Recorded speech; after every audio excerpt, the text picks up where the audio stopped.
Welcome to Take Me Out, the ultimate podcast about ballparks and the baseball experience. It's April 2nd, 2025. I'm Alexandra Ellis, and I'm joining my friend Timothy Malcolm. What's up, baseball fans? Welcome to Take Me Out. I am Tim. That is Alex. It is week 2 of the 2025 Major League Baseball season. Technically, it's like week 3 or 4, I guess, if you count the Tokyo series, but every team is playing for the second week coming up now, and some early returns.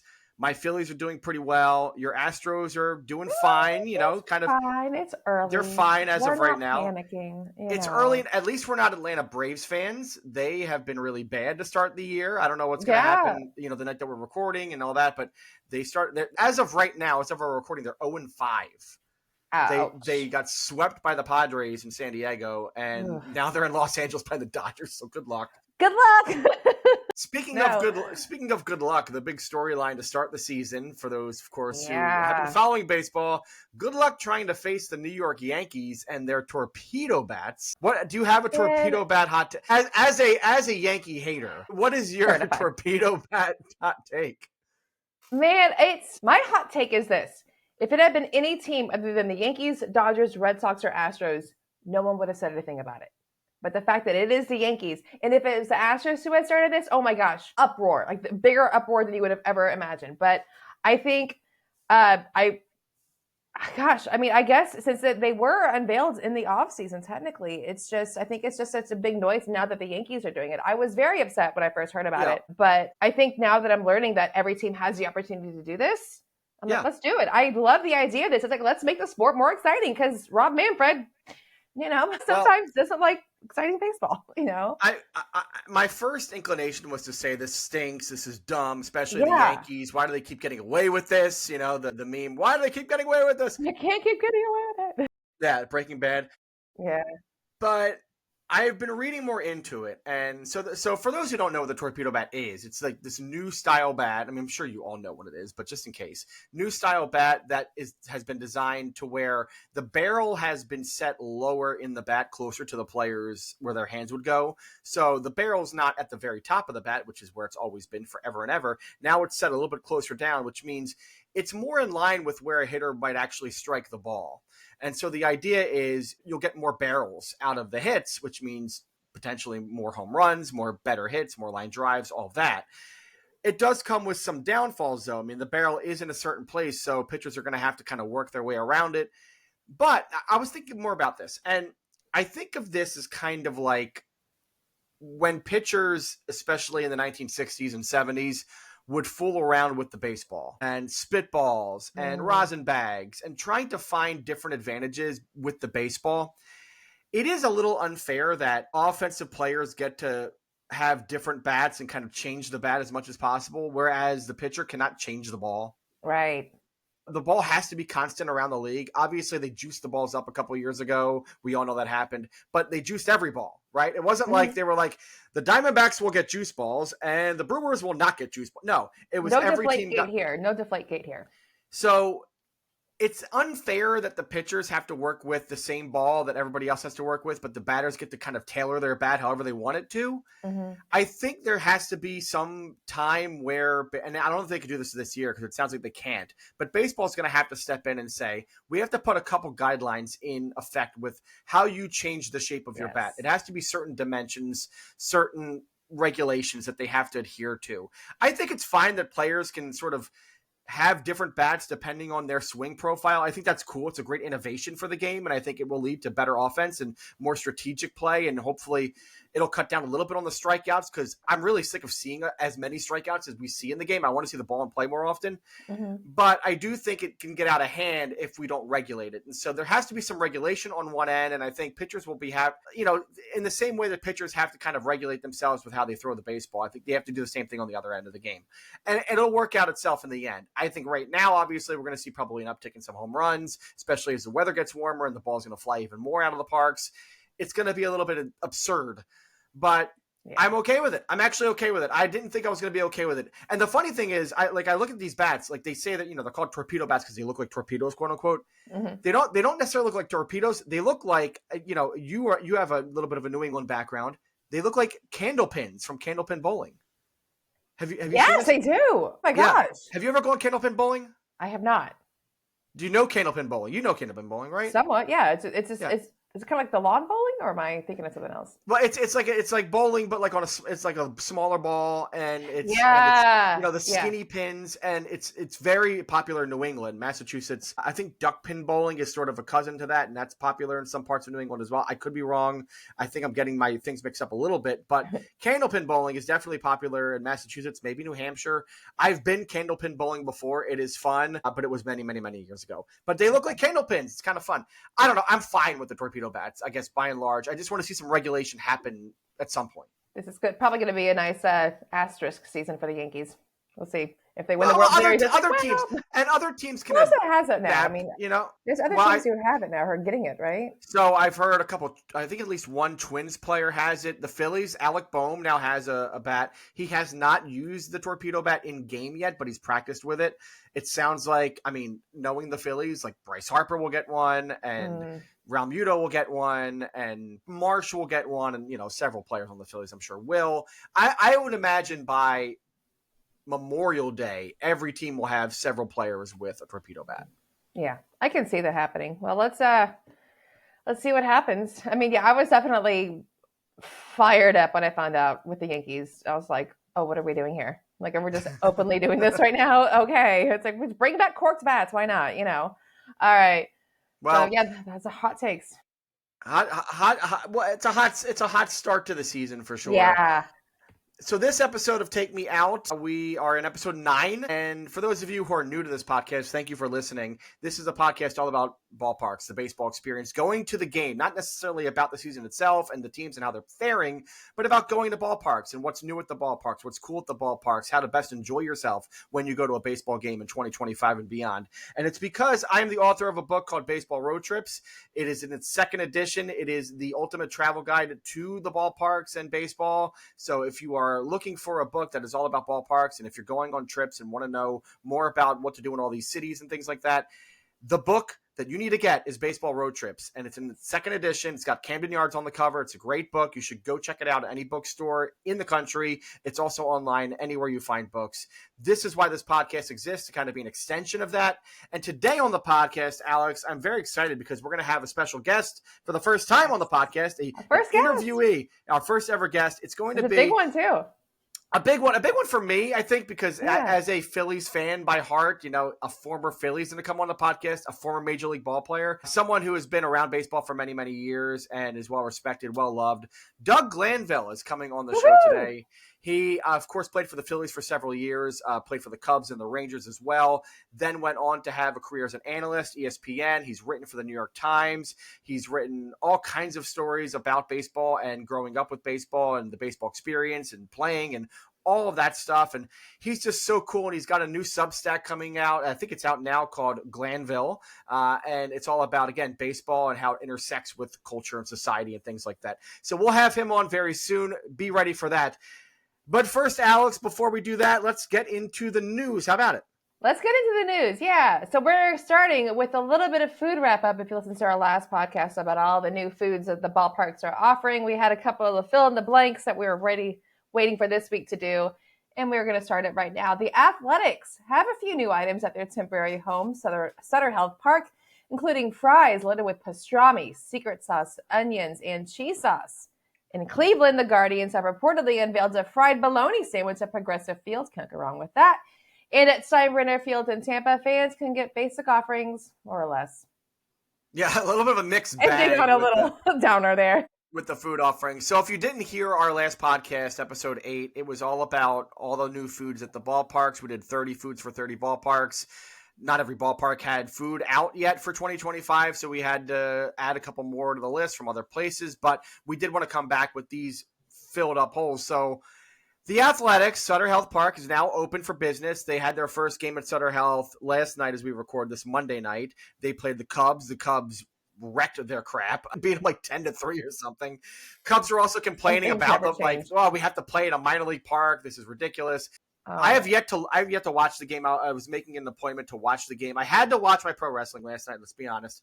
But I will watch the first game at Sutter Health today so I can kind of see what it looks like on TV. But the A's have a couple new food options, not many, but this was the one that I saw that kind of felt the best. It is this pastrami loaded fries, which I think we talked about a loaded fry dish in last episode. It was like a pulled pork thing. So this is a little bit similar with pastrami, but it is a little bit more loaded, a little bit more sort of fun, a little bit, more exciting flavors. So that could be fun to have. I have to mention right now that I am officially going to Sutter Health Park. Yay! For the first time in my life. This will be happening.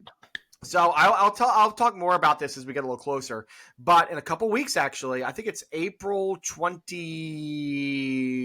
or 19th or 18th, something like that. I will be at Sutter Health Park. Figured out. Well, the date, I have the date. I know what date it is. And I can look at my trusty calendar here and just like, if I call up my calendar on my computer, I can see that it will be April 22nd that I'm going. I got to look at this again. I got to make sure I get this right. But I'll be there for the A's as they take on, now I forget who they're taking on too. This is great.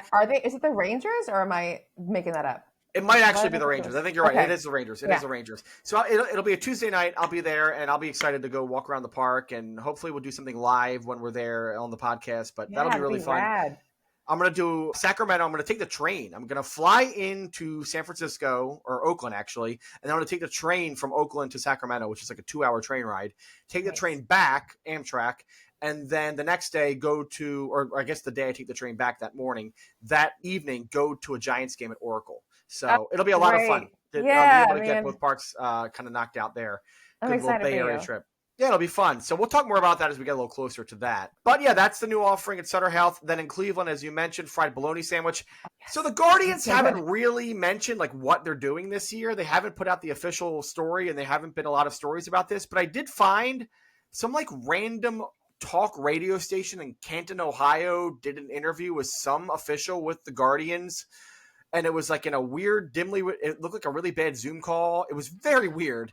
And the guy was like, and we have a fried bologna sandwich this year, and that's exciting. And I'm like, okay. We found it. We found one. The excitement is here for Cleveland Guardians baseball 2025.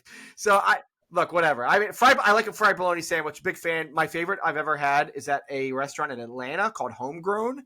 If you're ever in Atlanta for a Braves game or what have you, Homegrown is a really cool Southern style breakfast and lunch place, kind of dinette style place. Really fun, good music there they play, and really good service. And the fried bologna sandwich is top notch.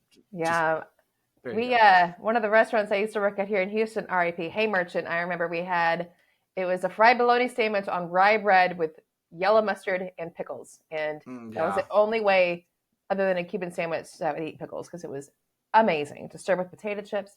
But yeah, man, fried bologna sandwich. I love you can't mess with that. Fat, acid, like that's what you want right there. Exactly. You want it to burn a little bit. In so many ways for lunch. So many ways. And then at Steinbrenner Field, so they're not really doing much new there. They have very basic offerings. So obviously your hot dogs, your nachos, your burgers, and they didn't bring over any of the Tropicana Field vendors for food. There are some beverage vendors that have come over from Tropicana. So New Belgium Brewing. So obviously New Belgium is essentially macro. I think they might even be macro now. But they, and you could correct me if I'm wrong, but they're out of, where's New Belgium? Colorado. They're out of Colorado. And they're everywhere now. I mean, anywhere if they're not macro, they are the most visible micro in the country. I want to say they're macro now. They probably are. They've been around for so long, and maybe it just seems like they're macro now. I don't know. But New Belgium does. I mean, for if they are macro, better beer than most places, obviously. Yeah, absolutely. And then Coppertail Brewing, which is actually in Tampa, they also have a vendor stall or what have you that has moved over from Tropicana to Steinbrenner, which is really good. That's your local brewery. So Coppertail is kind of the one you want to seek out when you're at Steinbrenner if you want a local beer. But that's about it. I mean, there's not really much new to the experience at Steinbrenner outside of just a couple of those new beverage vendors, and they changed a lot of the signage. And so, they're it's just what it's going to be this year. And and obviously we talked in our episode 2 weeks ago about the future of Steinbrenner Field, the future of Tropicana Field, the future of the Rays in Tampa, St. Pete. It's very bleak and very muddy right now. We don't know what's going to happen, but obviously it feels just like we're in a holding pattern in that area until there's going to be some news whenever that comes out over the next year or so. We'll see, but that's what we have as far as the food offerings. I'll definitely. When I'm at Sutter Health, I'll probably go in for that pastrami loaded fry. That's probably what I'm going to do. Report back. Thank you. All right, let's move over to Angel Stadium. Their future is uncertain. According to a report late last week, the California State Auditor revealed the city of Anaheim has been unable to determine the condition of Angel Stadium. The auditor requested that the city conduct regular inspections and that the stadium needs hundreds of millions of dollars in renovations. Yeah, this is kind of crazy stuff. I mean, yeah. Well, I don't know, because here's the thing. This seems to be a pretty standard kind of procedure. The audit has to happen because this is a taxpayer-funded ballpark, and so it's a lease that's been extended to 2038. I think that was the latest. I think that was a couple months ago. They extended the lease to 2038.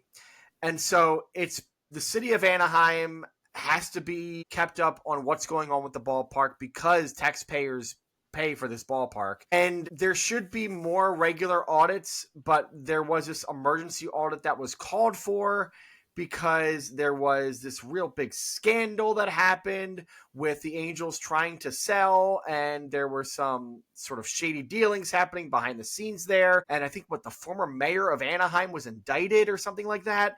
So there was all this kind of weird backroom stuff that was happening, and it led to this audit that took place. And in the audit, the auditor said, well, it seems like the city of Anaheim doesn't quite know what's going on at this ballpark, and they need to be kept more abreast of what's going on at this ballpark, which seems like, okay, that's not alarm bell stuff, but a lot of the news sources that I read that were talking about this seem to indicate that this was a big deal, that this stadium is falling apart in some senses, that it needs hundreds of millions of dollars of repairs over the next couple of years if it's viable, and the taxpayers need to know what's going to happen here.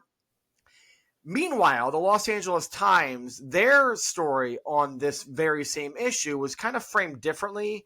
It was framed like, oh, this audit is kind of fine, and, the big news is that the Angels, and, they haven't done anything wrong, and that's true. The auditor said that the Angels haven't broken any guidelines here. They haven't, they haven't misreported anything. There has been no sort of break in the contract with the city, so everything's on the up and up there. But it seems like under the surface, there is this miscommunication that has happened between the city and the team that because the ballpark is so old, what are we at, 60 years old now for this ballpark, around that age? It's up there. It does need to be looked at a lot closer. It needs more scrutiny. So I think that's kind of the fallout from all this, is that you need greater scrutiny on Angel Stadium because it's an older ballpark that is not necessarily historic like Wrigley Field or Fenway Park or even Dodger Stadium. There needs to be more scrutiny with how this ballpark is being maintained over the next several years and decades. Ultimately, I was at Angel Stadium a couple of years ago, and it's toward the bottom of the list for me. It's fine. Yeah, it's not necessarily a bad, it's not falling apart. It's not like the Coliseum was, in the final couple of years there in Oakland. But certainly it could probably use a little bit of refurbishment. Certainly it could use, I would imagine the inner sanctum of the ballpark could probably use some work. I don't know. I'm not an engineer. I can't tell you. But when a ballpark is in its 6th, 7th decade of life, and, it's been renovated a few times. And one of the ballparks has been renovated the most overall. It had a huge renovation back in the late 90s, early 2000s when the Walt Disney Company bought it. And then it was, turned over again, and it got renovated again and all that. So it's been worked on a lot, but it definitely needs to be more scrutinized. I don't know if this is as alarm bell of a story as it's being made out to be, but certainly I think we need to watch more carefully at Angel Stadium and the future of that ballpark, because I think it's a little bit more tenuous than we thought. Yeah, if I was a taxpayer, I'd be little miffed too. Like, what's up? Like, what's happening here? What are we doing? Because it's, Yeah. I agree with you. It is closer to the bottom of my list. Yeah, I didn't even realize it was that old when I got there. Like, I was just like, I don't know why. I think it was because I was so tied up, I think, with the most recent renovations, or like and the aughts and everything, where I was like, oh, this is like a newish stadium, right? But no. So it's, thinking about that, like, it does feel like an older stadium. I'd love to see some new stuff happen to it. I'd like to see maybe some more development around it, because last time I was there, when I was there in 2019, Yeah. it's like in the middle of a parking lot with Right. nothing surrounding it. Yeah, the closest thing to it is I forget the name of the brewery, but it's the brewery that's kind of across the street. I went to that one. I know exactly what you're talking about. Yeah. It's a macro. It's like a AB InBev brewery, and they have. This is gonna drive me crazy. Well, they have the Golden Road. Goes to Golden Roads? I forget what they have. They have the road something. Yeah. They have the mango beer. They have that mango like IPA or whatever, the mango whatever the heck it is. But they're fine. They're fine. They're actually fine. And they were packed when I was there. But that's the only thing there, as you said. Yeah. Entertainment district, whatever you want to do there, fine. But yeah, they should do some work. I mean, when you think about it, Angel Stadium, if you go back to like the 70s and 80s, that ballpark was essentially cookie cutter in a lot of ways. It was a very different looking ballpark, and they took down that entire outfield area, and they put the rocks in there, and they made it very Disneyfied. And then Disney sold the team, and they now like are kind of what they are, but it's a very different ballpark than what it was 30, 40 years ago. So at least there's that. Okay, what's next? Tim, could there be a casino next to Citi Field? New York State Senator St. John Liu said Sunday that he will introduce legislation aimed to turn 50 acres of parking lots around Citi Field into commercial property. It would pave the way for Mets owner Steve Cohen to develop Metropolitan Park, a casino and an entertainment complex. I've been to Citi Field several times in my life. I lived in the New York area and would used to take the train down just to see a Mets game, sometimes Mets Phillies, whatever the case may be. And it's that whole area, if you've never been, I mean, Shea Stadium was in the same area. Citi Field occupies basically across the street, from where Shea Stadium was. It is parking lots, and parking lots. You do have like the park, the big Flushing Corona Meadows Park that has the U.S. Open Tennis Center, the Arthur Ashe Center, all the tennis. U.S. Open is there every, and it's a great place. It's a beautiful place. The World's Fair with the Sphere, like all that stuff is across the sort of walking bridge from Citi Field and that area. So it's not far away from all that stuff, and that's a whole thing. But the Citi Field area itself, the very localized area, is parking lots, train station. The 7 gets off right there. You take the walking bridge down.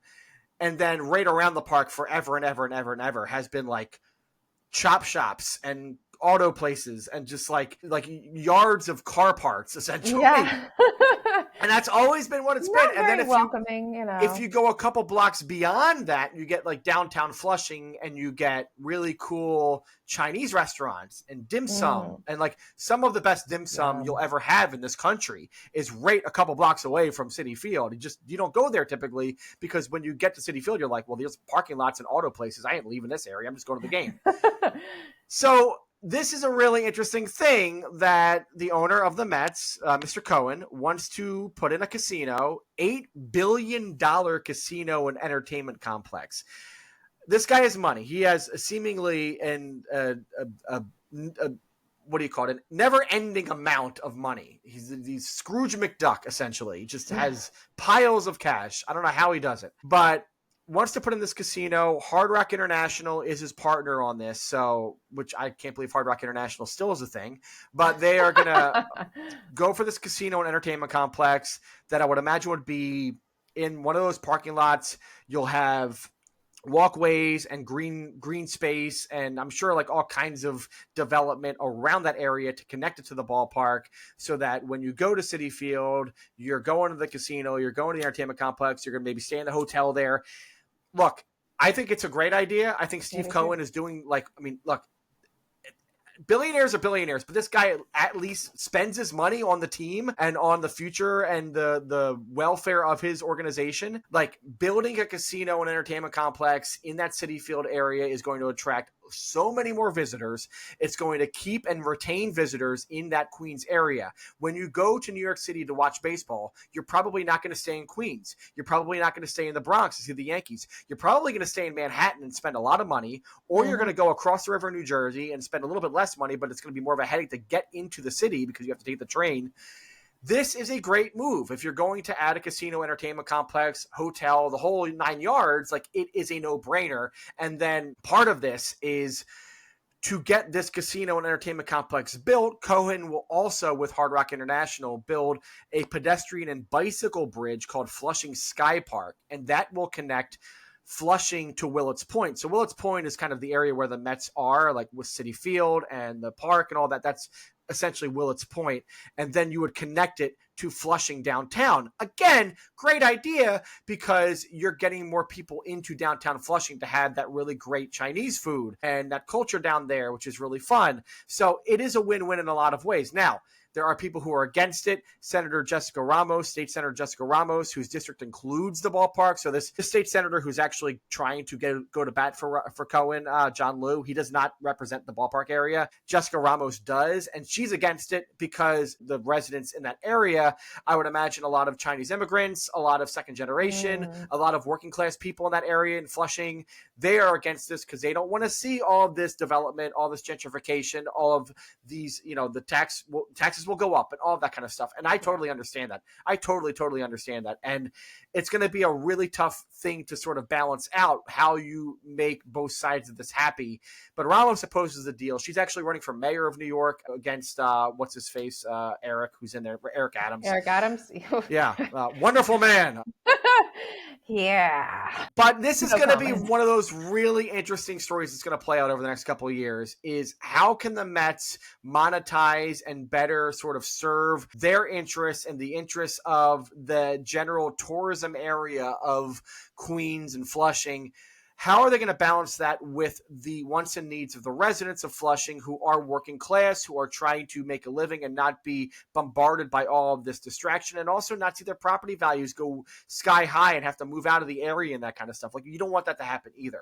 So it'll be really interesting to see how that plays out. And hopefully there'll be some incentives that are baked in. Hopefully there'll be some ways for the residents of that area to sort of benefit from this and not just have to be pushed out of the area. But I kind of do support this a little bit, because I do want to see that general area be built up a little bit more, to see more people want to hang out in that area of Queens and want to take in that area, because it is culturally really fun. And I recommend to people to go into Flushing to have food in Flushing, because it's really awesome.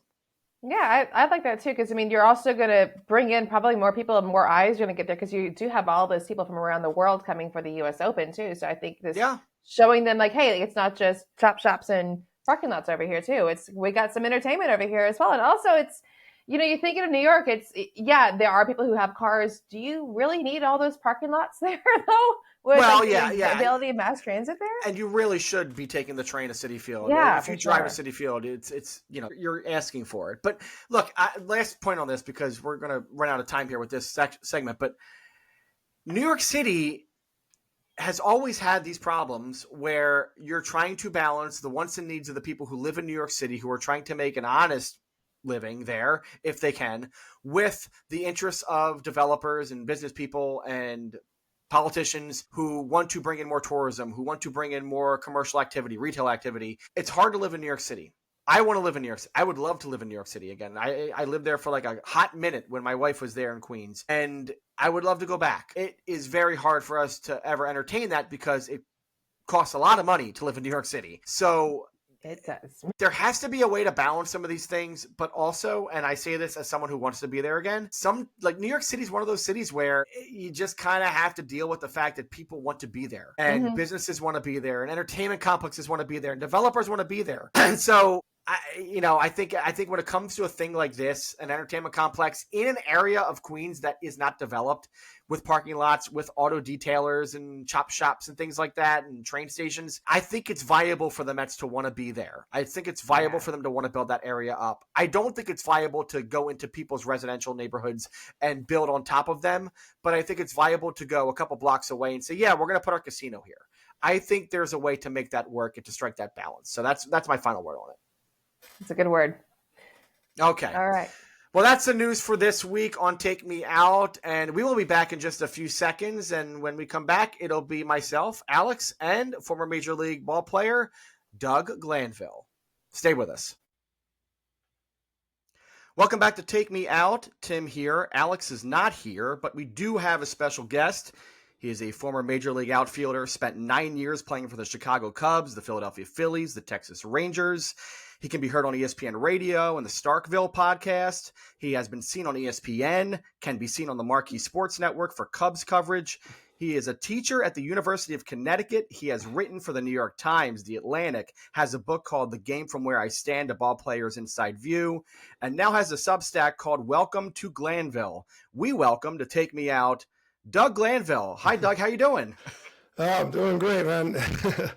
Yeah, I gotta update my resume, I think, a little bit. It's like I gotta keep up with myself, but yeah, I'm happy doing a lot of good stuff and enjoying it. And it's all baseball, which I'd imagine like is your dream come true in life, to be able to just like live a baseball life in so many different ways.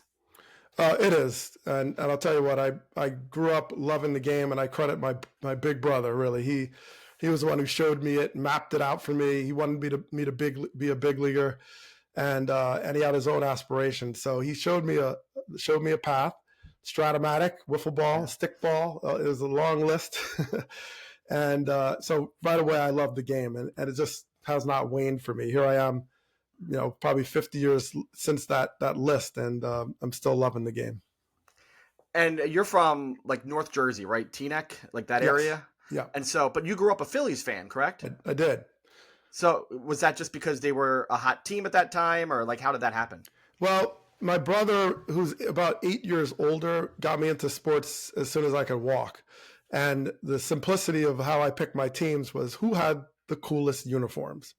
So the Phillies had their powder blue road, so I love those. And the Denver Broncos had the orange crust defense.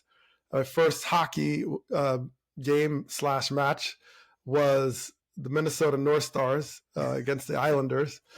I like the Denver Nuggets. They had these crazy uniforms. Now, I did like the Nets. That was my one local squad that I liked.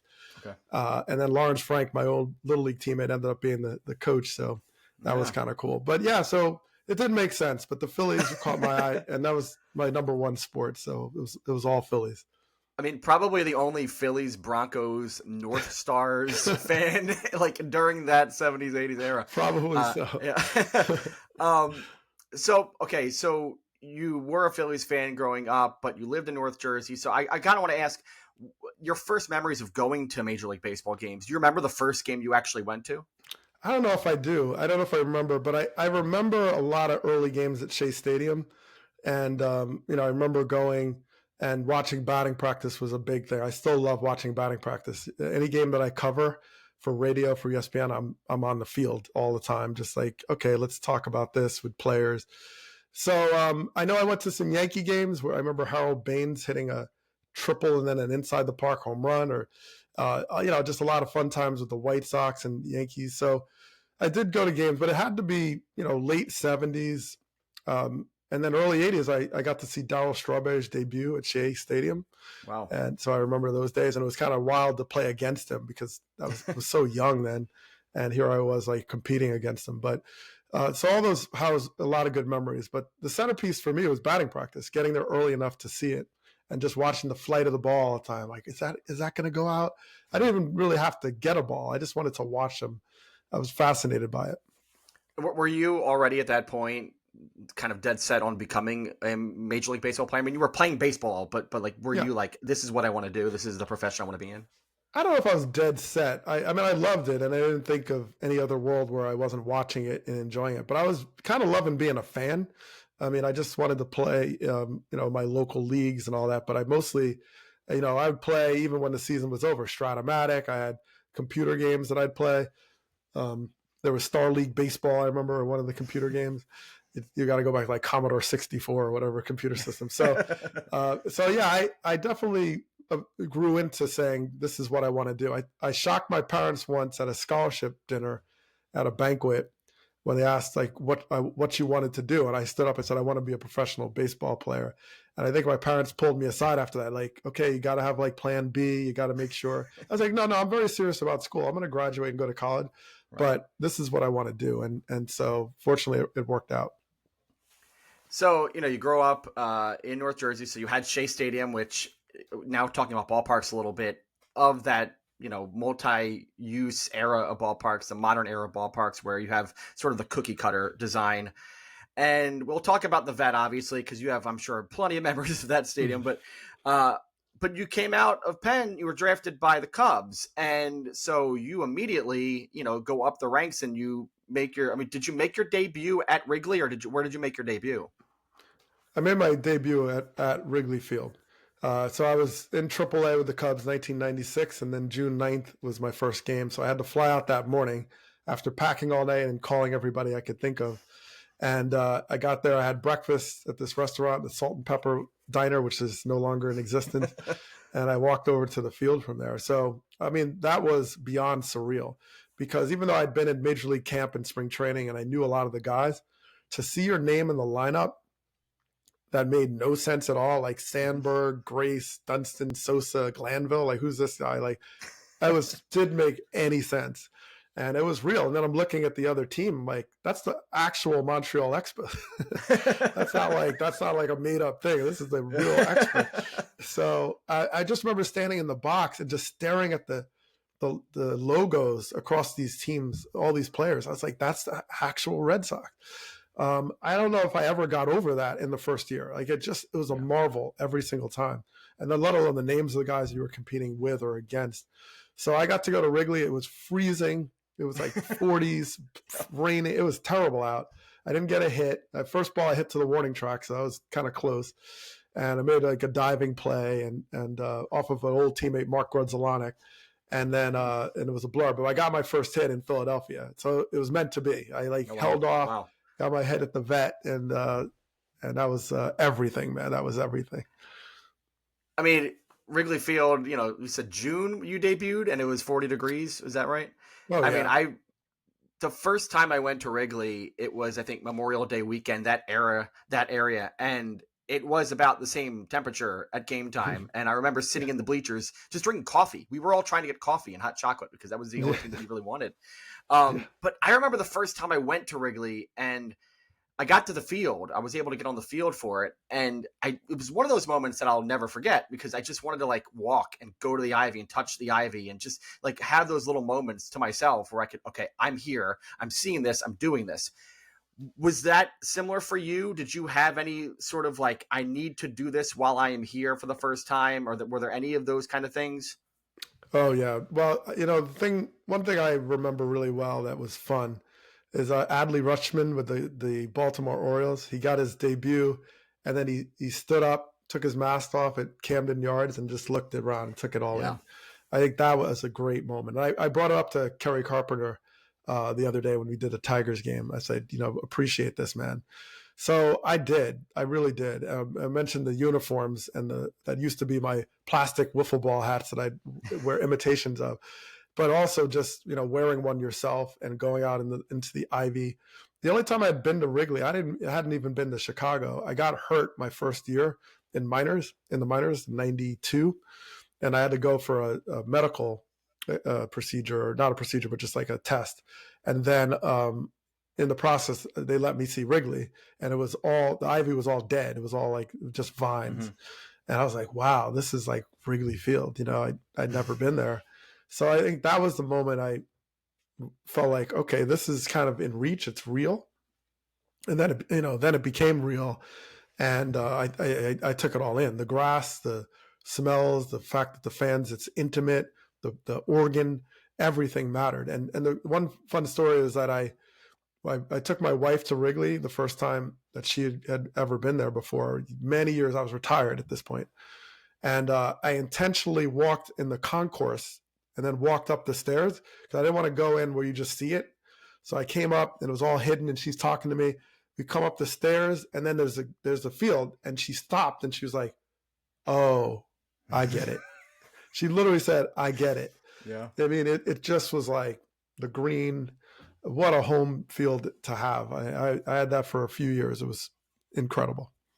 But then you also had the clubhouses, which I mean, even the home clubhouses, both of those clubhouses back then were like shoeboxes, right? Oh, they were so small. I mean, I wrote about this, about how, the thing is nowadays, if you're about to pinch hit or something, you have like a tunnel, a batting cage, you could hit off a machine. Then there's nowhere to swing the bat. It was that small. So I had to go up into the clubhouse and find a place to swing. And you had to move chairs, tables, and try to hit, and without like your backswing taking out like 5 people. So, it was hard to get loose. And then it's freezing. It's like pinch running in April in Chicago. Come on. So it was a lot of motivation to I better be a starter because this is not working for me. So, it was hard. So I definitely remember how hard it was to get loose. And now I remember the Colorado Rockies, when we first went to their new ballpark, it was nice. And they had a batting cage in the visiting clubhouse, and we didn't even have one at home. So I was like, whoa, this is next level. The Diamondbacks, I was like, so I started to see that change into getting into those very luxurious facilities over time. Yeah, and I'll definitely want to get into that. But I got to turn to the Vet, so I'm from Philadelphia myself. I grew up with the Vet as well. And you, being a Phillies fan growing up, so you watched the Vet on television and maybe went to games, I'm not sure, but went to Penn, and so the Vet's there. And so then you become a Philly, later in your career, a couple of years in. And so you've seen a lot of the Vet in your life, and you saw it sort of evolve in the way that it evolved, or maybe devolved, or whatever you want to say. Compare that to the other, like like you have Wrigley on one end, and then you have the Vet. Tell for people who don't know, because I mean it has been 20 years since the Vet has been demolished, 20 plus. What was it like being on the field at Veterans Stadium, let's say like in the middle of July or August? Oof. Look, I mean, I loved the Vet because I was a Philly fan, and it was the sort of home cathedral of the team I loved, and it could do no wrong. All right, so I went in with that attitude. Of course, objectively, being on Astro fault, as I called it, wasn't great. It was your knees. It was tough on your body if you slid and got a raspberry, strawberry on your leg, and there was a lot of challenges that way. The facility, I mean, our locker rooms were kind of big, but they weren't modernized much. And so in some ways, I was like, oh, I'm in the same locker room that Gary Maddox was in, or Mike Schmidt, or Steve Crawford. Like that was kind of cool. So I didn't focus as much on the luxury as much as I did feeling fortunate I was there. I was look, there's a lot of players that do complain. I was not one of those guys that complained about the facilities. I didn't care if I was in Milwaukee County Stadium where you're tripping over beer mugs going down the stairs or whatever. Like I didn't care. I really didn't care. I was like, this is where Robin Yount played. That's all I cared about. Yeah. And I also reflected on being in the minor leagues when I signed in 1990, let's say 91, and I played in places like Auburn, New York, Erie, Pennsylvania. Auburn, New York, I was like, the reason I couldn't dive in the outfield is because there was broken glass. The reason I, tried to shower, didn't want to shower in Erie is because we showered under the football stands. I mean, it was just like, so am I going to complain about Pittsburgh? No, I'm not actually. And I just didn't. I made a point in my whole career that I'm not going to spend any energy complaining about these facilities. I'm literally in the major leagues. And look, like I remember I dove at, I guess back then it was Three Rivers Stadium, the Pirates. I dove on a ball Tony Womack hit in right center, mistake. And I halfway in like flight, I said, I am not going to catch this ball. So I put my hands down because I knew I just had to stop and chase the ball because Womack's going to get 4. Yeah. And when I did, I put my left hand, I put my left hand out, or my right hand, I think it was my right hand out, and I literally got a blister. Yeah. And so I thought that was the end of it. Wrap it up. It was killing me, and I had to hit like that for a month. And I got to the trainer. He's like, "You got to get a tetanus shot." I was like, "A tetanus shot?" It's like, "Yeah, you got to take the AstroTurf has all kinds of stuff on it, and you can't take any chances. You might get an infection." So that's how bad it was. And so those fields were, part of the 70s revolution. Those toilet bowl kind of, you had the Vet, you had Three Rivers, you had Riverfront, and And that was a fun time in National League because you had a lot of fast teams that ran, but it was also, tough on the body. And no doubt that after a while playing in Montreal and these places, it was, you felt it. Yeah, and that's why, your career is so cool, because it does take place during this time when ballparks are evolving very quickly. You come into the league in the late 90s when there's still a decent presence of those cookie cutter multi-use stadiums. And, as you're playing, they're being torn down and you're getting new ballparks. And I mean, I was surprised, like, you played 9 years in the league and you played in 37 ballparks, which is pretty good for a 9-year career. I mean, that's a lot of ballparks, that's a lot of change over that time. And I just randomly looked at a 2002 game log, a season of yours, game logs, just to look at April of 2002, where did you play? And you had Turner Field, Veterans Stadium, Pro Player, which is now Hard Rock Stadium in Miami, PNC Park, Back to the Vet, Coors Field, and Pac Bell Park, which is now Oracle. I mean, that's the gamut of ballparks, essentially. As you were playing and as you were, taking it all in, and obviously from a great view from center field, did you kind of get a sense of how ballparks were changing? And I mean, obviously, there was news and all that stuff about, all these new ballparks happening, but did you kind of see like, okay, this is where we're going? And did you feel it as a player that this is going to be a better era for players and their facilities, and that, we're going to get kind of this, the throwback was happening and all that? Like, what were your kind of thoughts about this new era that was taking place? Yeah, I sensed there was a change, and whether the investment was coming, the business was, well, it was hard to tell because we had the strike, and then we had, the kind of race for the home run record, and then the controversy behind that. It's kind of hard to tell where the game was going to settle with like labor issues and so on. But I did sense that when they expanded, you sense that, well, there's going to be new ballparks, right? They're not going to play at Mile High or Forever or play it, of these makeshift parks. So it did feel like that there was going to be some investment made. And San Francisco did something unique, but they privatized their financing for that ballpark. And I'm sure a lot of teams were probably like, what are you doing? Like, because it's like, we could get public funding. What are you doing? Yeah. So, but I think in some ways they made it kind of a rich experience I think it's the China Basin in San Francisco. So there was a lot that came with investing in ballparks, and they're family entertainment centers. There's luxury suites. It was part of the financial model that made sense for the owners. And within that, then I felt like this was going to be a coming wave. And so I did get to see, a lot of parks that were coming online, whether, Houston or Chase Field, and they were just better. They were just better facilities, no question about it. And there was a matter of time before the other teams would follow suit. And now we're seeing that, I think, right now, as you said, family entertainment centers, a lot of ballparks now are baking in that entertainment district as part of the whole experience. I mean, look at Atlanta and Truist Park and how that's, part of a larger scene there. And they're kind of the model for what's going to happen. So I'm sad that Alex isn't here because I'm in Houston and Alex is also in Houston. And I'm glad you did this. You wrote about this very recently on Welcome to Glanville, about how you were the person who had the first, regular season, actual official at bat in the history of now Daikin Park, then Enron Field in 2000. We're actually coming up on the 25-year anniversary of that in a few days here.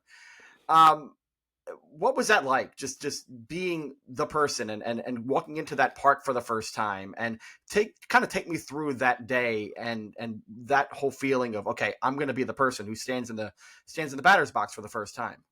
Oh, wow. I was fired up about this because, first of all, my background, transportation engineer in college, and I worked on like transit-oriented design. My thesis, my senior year was about, it's called the Senior Design Project, was about building a stadium at 30th Street Station in Philadelphia. That's right. So I loved ballparks and I loved the idea. I used to subscribe to I think there's Stadia magazine. I mean, I was all in. I thought that's what I was going to do. I was going to be an engineer, do transit-oriented design for ballparks, and work for HOK Sport. And in fact, one year with the Phillies, when I wasn't locked in long-term deal, I actually sent my resume to Ewing Cole and HOK and made contacts thinking that I would work in the off season as an engineer working on some of these projects. So I loved it. That is exactly what I would have been doing if I didn't play. And so I was beyond fired up of like, I'm the first batter. I could get the first hit and just like, be immortalized in the history of this ballpark. And it connected all the dots for me. So I don't think I swung at the first pitch, which was, normally I didn't swing the first pitch of the game. But I was like, I kept thinking about that. If I get a hit here, it's forever put down. Like I got the first hit. And it's unfortunate for the home team that's actually hosting this beautiful ballpark that they have to hit second. Right. So, but I remember I was at the Turner Field and I was on deck and we didn't get a hit that inning and Chipper Jones got the first hit. So that was good for Atlanta. Yeah. But so I was excited and I managed to pull it off by breaking my bat and hitting it so slowly that Bagwell like dove in slow motion because he like underestimated the speed or overestimated it. And I just watched this ball like trickle into right field. And I was like, there it is. And then I got to say the first stolen base as well. So that's it. It's like in the books, it's in the books. Yeah. And you had, President George W. Bush, President H.W. Bush, obviously, he was about to be Nolan president. Ryan. Nolan Ryan. I mean, dignitaries, all of Houston's power players are there and, Texas power players. And so you're the guy. And so, that's gotta be a thrill. It's a good park and, it's really aged well over the past 25 years and they've done a lot of good work to it. Especially, it's funny. Your thesis was on 30th Street Station and a ballpark there. And this ballpark in Houston is built on the former Union Station. So you have the same idea with the railroad tracks and that whole lot there. And of course the train in left field is sort of the nod to that. Do you have sort of a favorite? I mean, do you have a favorite ballpark design? Do you have a way of ballpark design that you kind of prefer over others? Well, baseball player in me is like, where did I hit? Wherever I hit, I love. I love Shea Stadium. I love Coors Field. Love Wrigley. So, I think those places stand out because there's something to feeling comfortable in the batter's box and having that sense of visuals that work for you. Excuse me, because once in a while you go to a park where you don't pick up the ball well, like Seattle for me or Houston Astrodome. And it's like, okay, I know they're cool ballparks, but if you're not comfortable in the box, it kind of becomes like an eliminate disqualifier. But objectively, love Camden Yards. Love Camden Yards. I think it's a incredible ballpark. I mean, my favorite probably is Wrigley if you take the experience side. I mean, now it's all tricked out, so it actually has the facilities as well. But there is something about the intimacy of the ballpark and the fan experience and the fact that they're connected and its closeness. I love that. I think that's why Camden was so cool because it was like a throwback modern ballpark and they got it right. They just got it right. Because, I know like the White Sox struggled, right? They tried to do the same and it just didn't kind of work right. And I know they changed it out and, took the walls and then they opened it up and, you could tell they were searching for something. But I felt the Orioles park that they did a really great job. But I like them all, in their own way. Chase Field, Arizona. I mean, it's modern, but it's kind of cool. This airplane hangar, and you could see the ball with the dark green seating and all that. So yeah, I'd say the elements I like is from a ball player is, even though I don't want a dark, heavy experience, you see the ball better. That's just the way. Certainly the locker room, they're all so nice now. Batting cages and weight rooms and koi ponds or whatever, and so it's important for the experience to make it a home away from home to a certain degree. And the teams, a lot of teams do a good job with that now. I have to ask, are you upset that the Phillies aren't at 30th Street and that they remained in the South Philly complex? I'm not upset. I understand it because the engineer in me designed something that gave reason to put it at 30th Street. And, just the transportation was the focus, right? To be able to ride in easily, to go in and get, and not create all the congestion, highway issues. That was the facilitator. I definitely liked it, but that was expensive because the gauge, the track gauge for the Amtrak line or the regional lines on SEPTA didn't align with the subway system. Yeah. And so you would have had to create storage. Just imagine you don't have storage for these trains, so then you have to send them in from somewhere else. And you have 30,000 fans descending on transportation system. You have to have a stockpile. So they could have done it. I think they would have had to build underground, and it would have been hugely expensive, billions or whatever. So I understood why they put it where it was, because there was already a terminal there at the end, and they walk, and we call it the cool down period in engineering, because you want fans and audiences to not just jump right on. You want them to give them time to walk and cool off. They might be upset about the game, a couple too many drinks. So you have like a little cool down period, like in Montreal or something. I always thought that those things were fascinating to me. So I like it. And Citizens Bank, by the way, is an incredibly beautiful ballpark. They did a great job. The 360 walking around where you can see everything, great views. You have the city background. They did a great job with that ballpark. So I wouldn't trade it for anything. But yeah, I do dream of having like an incredible transportation hub surrounded by all these ballparks, Madison Square Garden or something. And I think it would be incredible for the fans. Yeah, and you played the first game at Citizens Bank Park. You were in that game. You pinch hit in that game, I believe. The difference between that and the Vet, kind of night and day in a lot of ways. And it's really grown well. It's to me, it's kind of like the quintessential ballpark. When you look at it, it kind of just says ballpark to me. Is there a ballpark today? I mean, you said Camden Yards obviously is up there, but is there a ballpark today where you go, in your roles and you go, man, maybe you didn't think of it highly before. Maybe, you were kind of not sure about it, but it's grown on you. Is there one that kind of just sneaks up and you go, I really do like this ballpark? Well, PNC Park, Pittsburgh, it was, wow, beautiful. Yeah. I don't think there is a better view in baseball, maybe San Francisco, because I'm thinking from the booth, right? So Pittsburgh is, absolutely gorgeous. It's just a gorgeous park.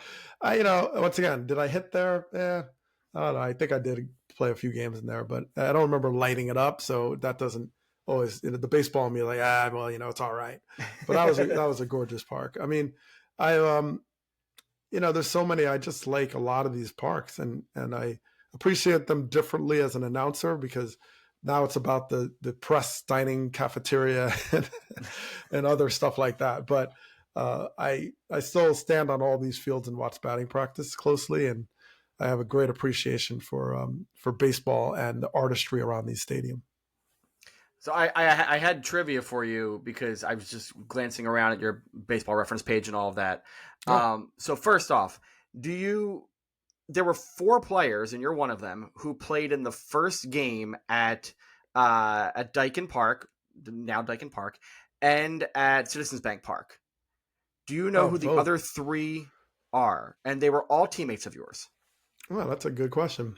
All right, so so it had to be 2000 and then 2004. Mm-hmm. So that helps. Let's see. Pat Burrell? No, he was not there for that one. He might have been injured, I think, for one of those. Okay, because he should have been. I know I drove him in 2004. Played in both games. Let's see. Gosh, that's a good question. Who is, I can think of name like Bobby Abreu. He's one of them. All right. I don't know. Was it the Dodgers? Lieberthal? Yep, he's one of them. Okay. And then the other one was not he was not batting. He was, he wasn't. He was batting, I guess, but he's a pitcher. Pitcher. 2000. Hey, so who was our starter that day? I don't even know. Randy Wolf? That's right. Randy Wolf. Wolfie. All right. There you go. You got it. So yeah, you, Lieberthal, Abreu, and Randy Wolf. And then the other question I had, you played at 37 ballparks in your career, and you've gotten a hit at all but 2. Do you know the 2 ballparks where you haven't gotten a hit? That I played in but didn't get a hit? That's right. Well, at least one at bat. I know one is Minnesota, because that's right. The Metrodome. I wasn't supposed to start. Pat Burrell calls in like sick, and then they were, and I'm getting old at this point, and they put me against Brad Radke. I was like, thanks. He was unhittable. He was so good. Okay. I've been to, but never got a hit. Let's see. Interleague. All right. Cleveland. Oh, wait. Is it the White Sox? You got it. Yeah, you're good at this. All right. Wrigley Yeah. Field. Yeah.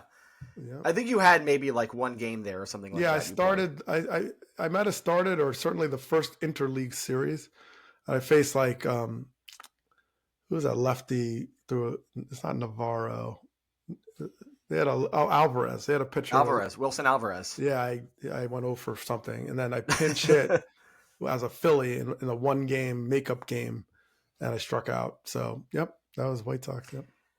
So I did want to ask you, because you've written a lot about Jackie Robinson and his influence and inspiration, and I know you've named your son's middle name is Robinson. Is that right? Yep. And Jackie Robinson Day's coming up very shortly. Are there places in the U.S. that you would recommend to people who want to know more about Jackie Robinson, or just want to see, statues or anything? Top of your head, if not, but do you have any suggestions? Yeah, well, I mean, it's certainly, the museum itself, there's so many things. The Hall of Fame, Baseball Hall of Fame has some certainly good material to just talk about. I mean, I think I got a lot of Jackie from reading. There's so much material out there, and I found like that was always a big part of like how I digested his experience. And then I was very fortunate to get to know his family, his daughter Sharon, for many years, and I worked with her on a project in way back in 1998. He had called Breaking Barriers, and it was a nod to sort of his values and the things that were good for larger society. So it'd be education, courage, all these things. And I became like the education side of that. So we would go to, middle schools or something and talk to the kids about his legacy. So, I think there's so much in that vein of just where I've been able to capture, a lot of things, the spirit of what he was about, and just stay educated about it. So, great stories, and hopefully the baseball will continue to preserve was an important legacy. And so welcome to Glanville is your Substack. And we talked about, you recently just wrote about being the first person to get a hit at Daikin Park. And you've written about a couple other things. You've launched a Substack a couple of weeks back. Why? I mean, you have a lot of things going on, right? You're in radio, you do TV, you're on podcasts, all kinds of media. You're fanning yourself out. And the written word, I mean, I'm a writer. I've been writing for 20 plus years, somehow gainfully employed doing it. And I know full well that those jobs aren't there anymore as much. And people don't necessarily read as much anymore. And they don't, want to spend time actually reading somebody's story. Yeah. Why is it important for you to launch the Substack and say, okay, I'm going to write stories. I'm actually going to write things and you're going to want to read them. Why is that important for you? Oh, it's fiercely important on so many levels. I can start personally. Writing is something I'm really close to as a form of expression, and I think in many ways it's been therapeutic, because my dad, who passed away in 2002, loved to write poetry all the time, and he loved to write. And when he passed away, like anybody else, I didn't know what that would be like, what my relationship, losing a soulmate is just the mass confusion to that. And I was always looking for something to find him, right? Maybe it's a picture, maybe it's this artifact, and there was nothing that really connected me until I started really writing deeply. And I felt like he's there. So there was that. Writing, I found to be so reciprocal. At first you think, I'm going to write it, and then you read it. And then people come back and say, here's what I learned and gained from this. And then I realized, all these people are adding to my life, So that was powerful. I think the other thing, in a day of and I have 4 kids, right? So, phones and everything's fast, and social media, and I'm just like, slow down.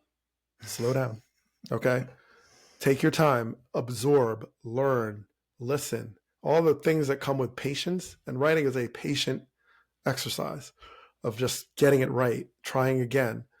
All those things, researching, that process whether I could make a judgment on what larger society needs is one thing, but for me, it was important to go and just take my time again. Because I'm on air, it's like, in 30 seconds or less, is the Players Association going to go on strike? I'm like, okay, it's like, can I like learn more? I mean, everything is so digestible, and I wanted to make it. And the irony of that digestibility of speed isn't that it's not sitting in your stomach well, actually. It's like fast food, and then it's like, now it's like, okay, I'm going to take my time on a little slower pace and just, smell the roses. I mean, that's what baseball opening day is, right? Spring training, flowers, birds, take your time, everything, you just kind of community. And so that was all important. And then, yes, there is a professional aspect to it that is challenging. I mean, I grew up with my parents like reading the Times, their face was covered in the morning, right? And I loved that. And there was columnists like on Wednesday and Tuesday, Maureen Dowd or whatever.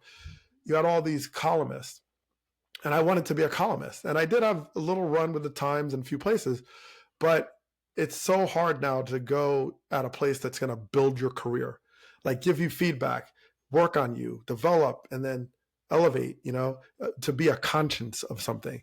It's very like one off. Oh, you're relevant today because this, and this. And then there's like, and then bye, I don't hear from you for 3 years.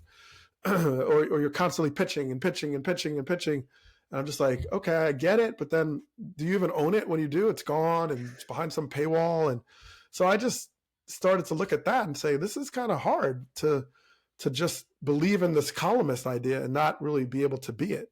And I've tried. I bang my head against the wall because I'm like, I've come up with huge pitches. Like, I do games every week. I'm there. I talk to the players. I'm a former player. I can write. And it's just like, yeah, that's pretty cool. But, maybe give me one piece maybe in September. It's like, seriously? So I just, and I think the humility side of it is like, well, wait a minute. Like, I don't want to get ahead of myself because there's so many great writers that don't have jobs right now.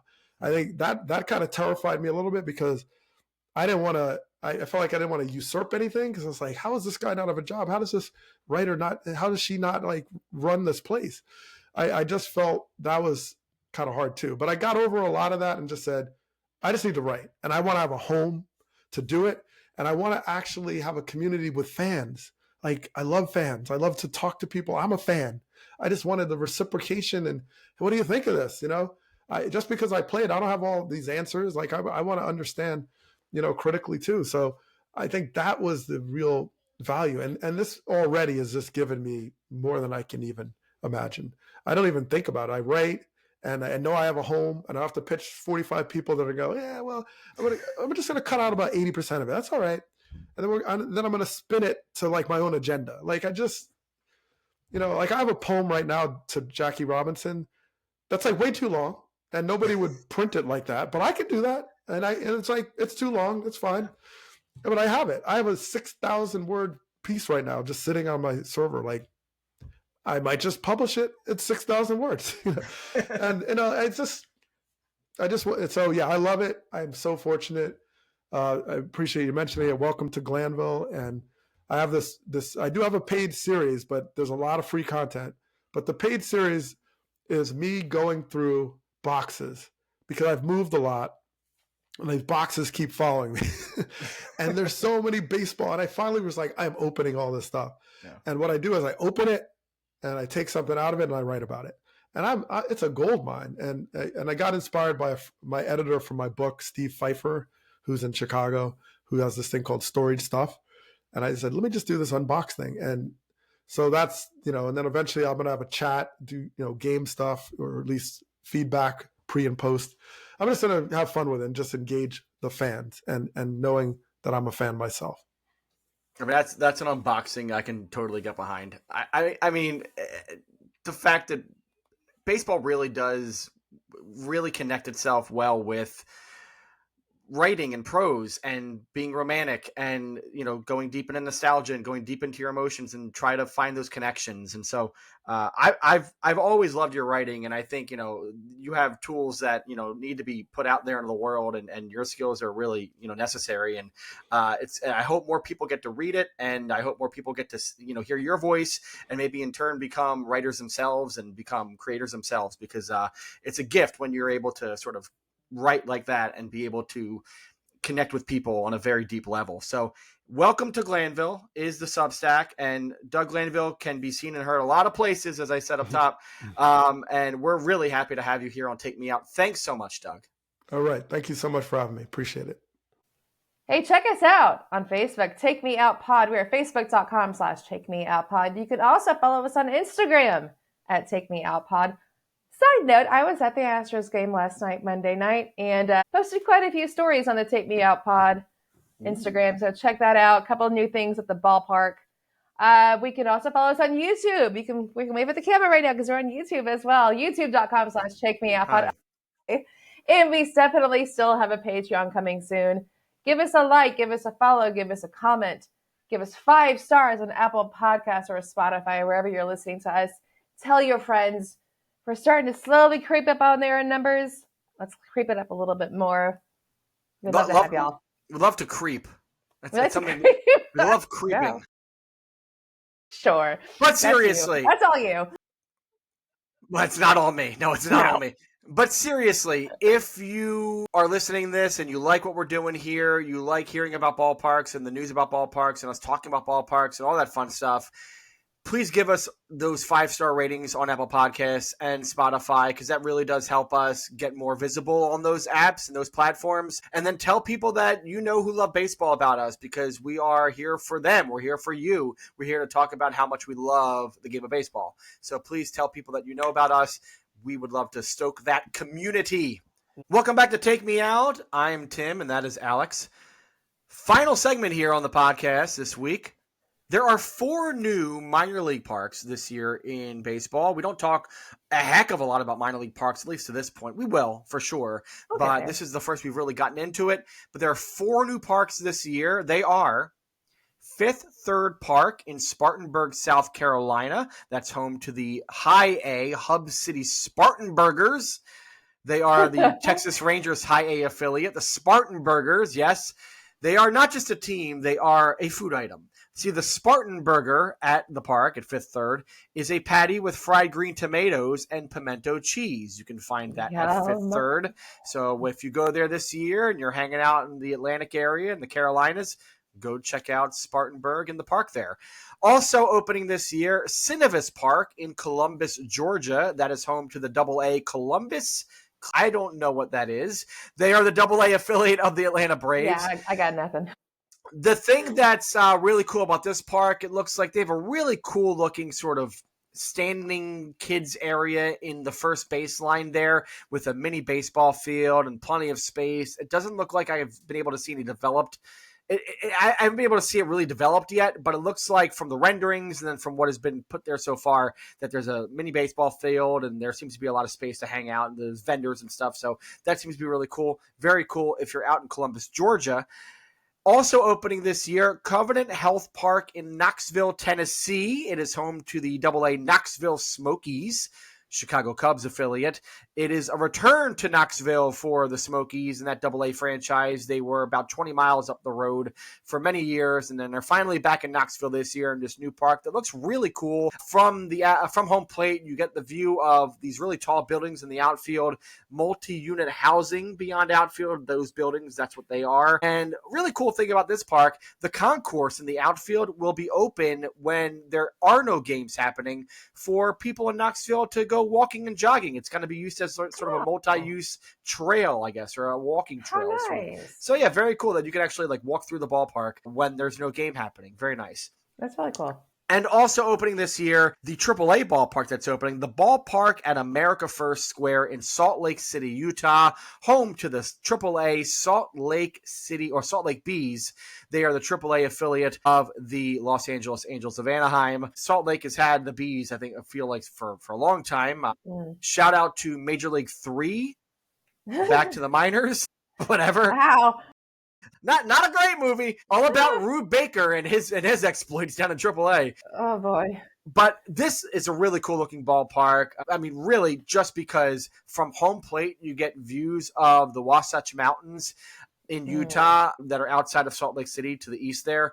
Those mountains, I mean, you're talking about really tall mountains with icy peaks, like really cool looking mountains. It's a really cool view from home plate. So if you're ever going to head out there in Utah, maybe you're going to do some national park work or whatever, go to Salt Lake City and go to a game to see the Bees, because that park looks really cool. But my question for you, Alex, as we talk about these minor league parks is, we've been to minor league ballparks in our lives. We've seen some cool games. We've had some fun in these minor league ballparks. What are 3 things that you look for the most when you go to a minor league ballpark? What are the top 3 things that you look for? My number one thing is affordability. Absolutely. Because, I mean, it's going to be the top of a lot of people's list. If you ask 100 people the same question, about 99 we're going to say affordability. Because, we all go to the major league ballparks. You're going to have so much fun. It's so easy to accidentally spend $100 on some stuff, on food, especially if you're with your family. Like you can barely even sneeze and you drop $100.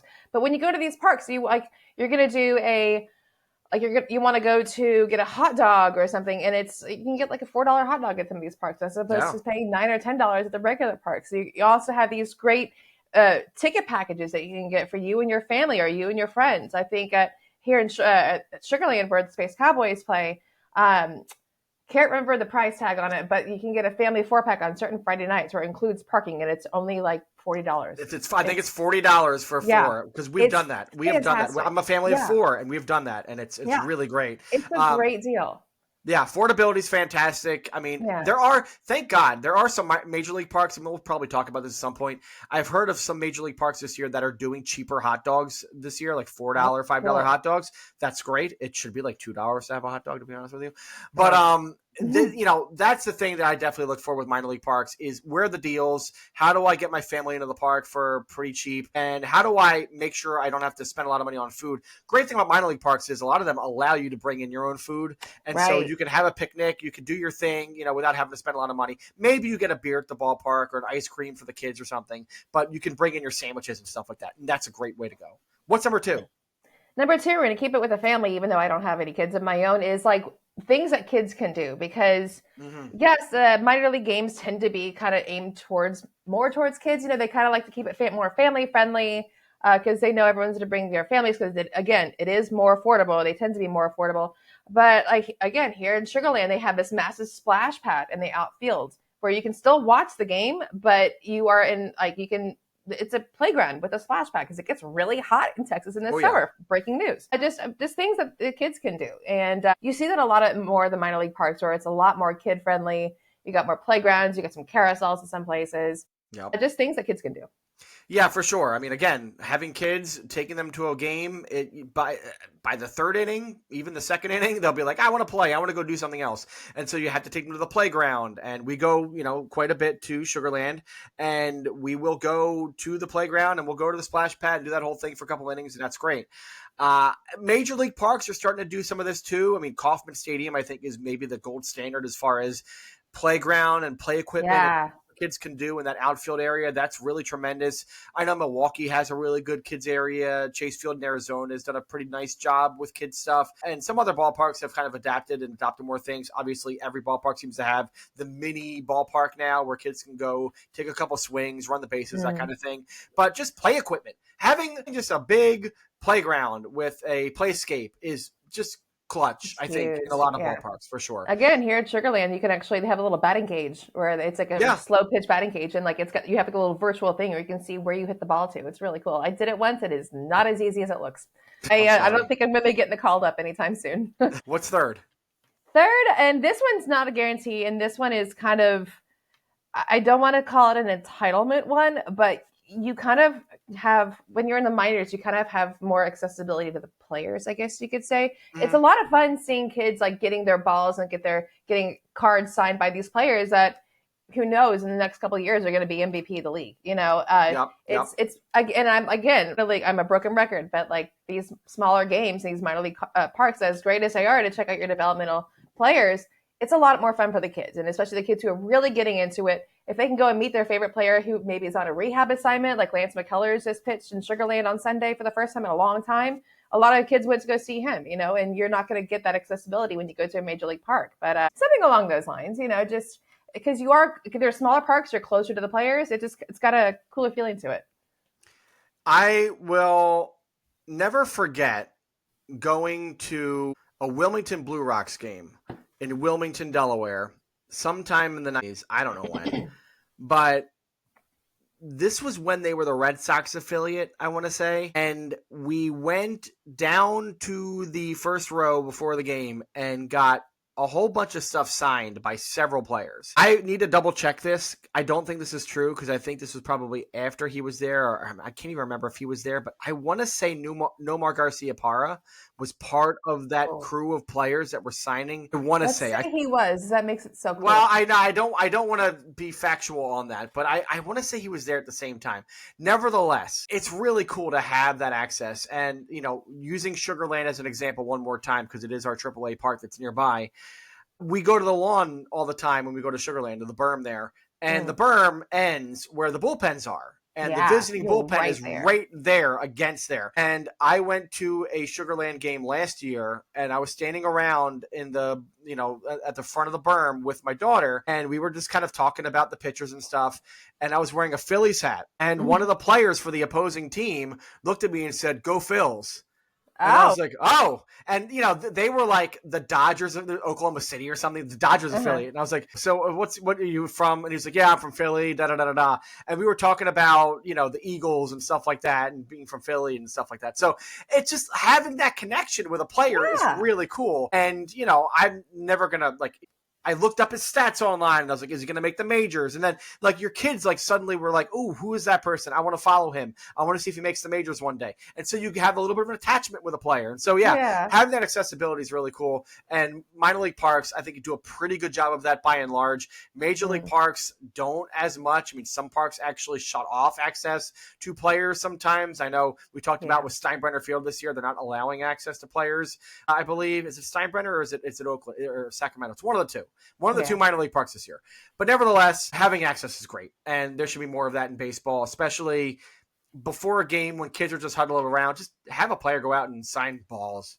Yeah. More have even a little tent set up or something like that where you just have a couple players at each game. Well, they do that, a lot of teams do that for Sunday afternoons before games. They'll bring out an old player or something like that. Yeah. They'll have a tent, in the concourse. And I know in Chicago at Wrigley Field over in the left field area that they just opened, whose name is Gallagher Way. At Gallagher Way there, they have a sort of tent space and a stage where I think before every Sunday game, they have an old great Cubs player come out and sign autographs and shake hands with fans and stuff like that. So that's always great to have those opportunities. But more of those you just want to connect people with the history of the game. That's a way to do it. Yeah, it's a great way to do it. So that's my thoughts on minor league parks and experiences. Yeah, well, hopefully, we get to go to some minor league games this year. I'm sure I'll take my kids to one or two, and I'm sure, you'll get to go to some this year. Yeah. And if you go to any minor league parks, if you're listening this year and you want to talk about your experience, let us know. You can comment on our YouTube. You can comment on our Facebook, on our Instagram. You can also reach out to me on email. I am at tim@clamproductions.com. Also at tsmalcolm@gmail.com. We should get a take me out email. We should just do that. Because it's weird for me to here's the weird personal email I have. But we'll get one of those going as well. But that is it for this episode of Take Me Out. We had a lot of fun talking today to Doug Glanville. We had a lot of fun talking about what's going on in ballparks across the country, and we'll be back next week. Next week, we are going to do a really special episode because we are coming up on Jackie Robinson Day. Yes. We are going to go over the Jackie Robinson sort of how to see Jackie Robinson and Jackie Robinson-related ephemera throughout the country this year in baseball. So where do you find the home, the statues, the cool things that are Jackie Robinson-related? We're going to get into all of that next week on the show. It's going to be a fun one. I'm excited. Can't wait. Well, for this episode of Take Me Out, I hope you listen next week. I am Tim, and that is Alex. Hello. And goodbye. But guess what, guys? It's baseball season. We're in it. We're in it. It's wonderful. It is certainly baseball season. We'll see you next week.